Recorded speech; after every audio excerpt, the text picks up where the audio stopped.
Hello, this is my audience, my brother, sister, and my lovely wife, Leslie.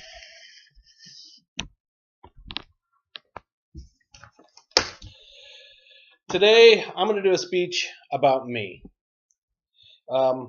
First of all, my name is John Parker. I attend Bismarck State College for the past 2 years and pursued a degree in power plant technology. I have 5 kids.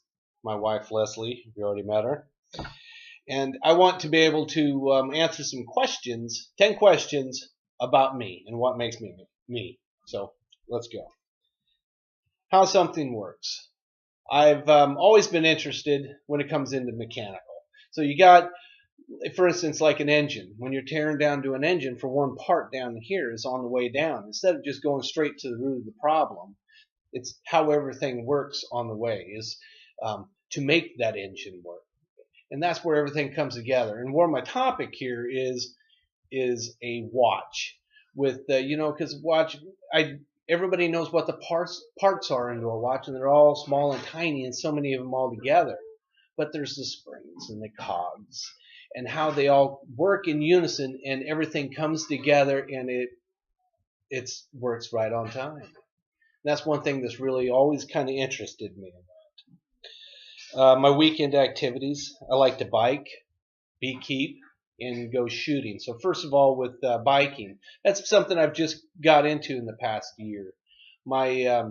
It's a great physical activity. You can go out. There's lots of sights to see, and most of all, it's good fitness. Everybody should get into some kind of sport of somewhat. With the bees, that's an interesting subject because it's a lot of people they ask, like, hey, why'd you get into bees? And I knew a guy years ago that he was into bees, and I started talking to him and asking him, what did he say? He's just the passion he had about the bees, knowing everything about the bees, but it wasn't about him working. He worked with the bees. He wasn't doing it. The bees were doing everything. And then I got my own colony of bees, and then I started realizing that, that they're doing the work there. You're just there helping them. You're providing them with a home, and they're going to stay there, and they're going to go out and gather the honey. They're going to gather the pollen, and they're going to come in and they're going to build their house in there. And they provide you with all this. So, and it's just an incredible harmony, and it's just nice. Now with the shooting, I enjoy going out shooting with my brothers and sisters and my dad, and it's a great get together with your siblings and everybody and friends, and just be able to have good time out shooting clay pigeons and whatnot. Places I like to go. I'd like to go to Germany and Ireland. I lived in Germany for 3 years, but I want to go back to Germany. In Ireland, I never got to go there. Now, in Germany and Ireland, besides a beautiful country, there's one thing they have, and that's beer. But there's more to it than just the beer. There's also the history, and there's just so much history there. It's just rich and deep, and it's went on for hundreds of thousands of years versus like us here in the United States, it's relatively young, but it is all growing. My dislikes about college, that's a tough one. I enjoy college, but it's the harmony of everything coming together. Everything I have is important. My career is important to me. My family is important to me, my wife and my children, and also my homework is important to me. And bringing everything together to where it all flows, my schedule has to increase. So my time for my wife and kids and my career, my homework has to come in lunch breaks, and it has to come in the evenings, and sometimes it comes in the mornings. But to do that I would have to say is probably one of my dislikes. It's just the balance and bringing it all together. It's tough. Time in history. I look at the history from the past and then the present and right now. In the past, if I was to go there in that time in the past, I think it was a little more simpler time, and it was a time of hard work, and that's something that we have to respect from our last generation, to generations before. That's what built this country. But would I go there? No, I wouldn't. But in the future, say we go up one generation in the future, I mean, who knows what's going to happen in the future? We're going to have, with all the technology advancements, we got the computers and our smartphones and our tablets, and then in industry, all that is all computerized. And what has it done for the industry? How much has it built our industry? Allow them to grow from what was 30 years ago. But would I go 30 years from now? No. And why would I stick with my generation? That's right where I want to be. I wouldn't go nowhere, because every mistake I've made, those are my mistakes. Every accomplishment I've made, those are my accomplishments. So this is my time, my era. So I wouldn't want to go in the future or the past. This is right where I want to be. In 10 years, my 10-year goal. My 10-year goal is for the degree that I've been working for in power plant technology through Bismarck State. The operations in the industry is just it's interesting work, and it's currently I work as an operator, and when you're working there, you're not working on that piece of equipment, you're working with the equipment. But working with that piece of equipment, you got to know how all of it works together, and that's where a good operator comes in.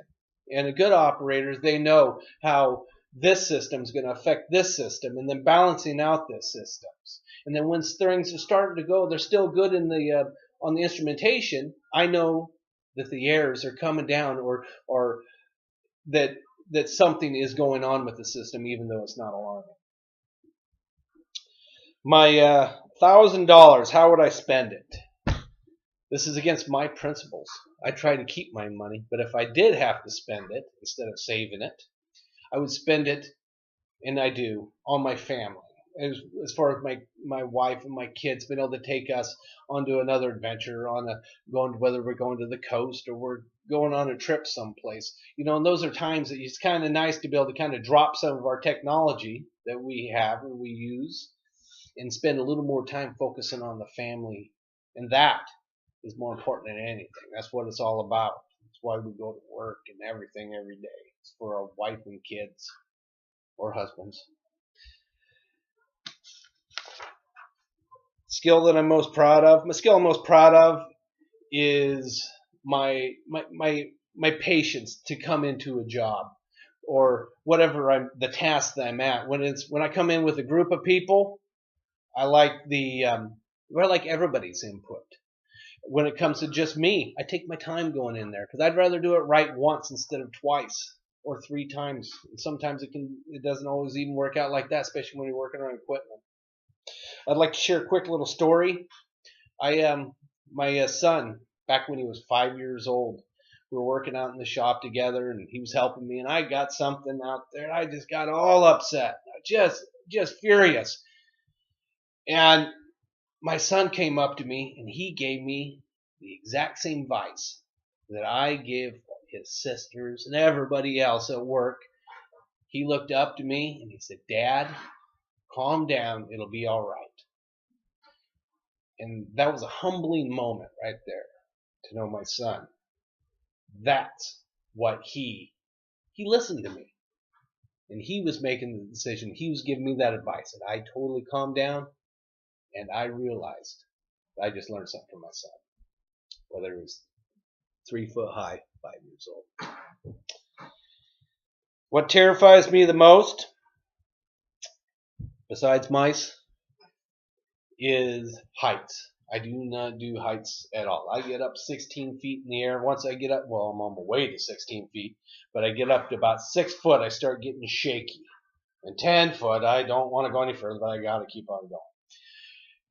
But my body just shuts down, puts me in safe mode, and I have to push myself to keep on going. But then you got that other guy, like my brother, who climbs up on top, and there he is sitting there just getting a little bit further, but he's on his toes, on the top rung.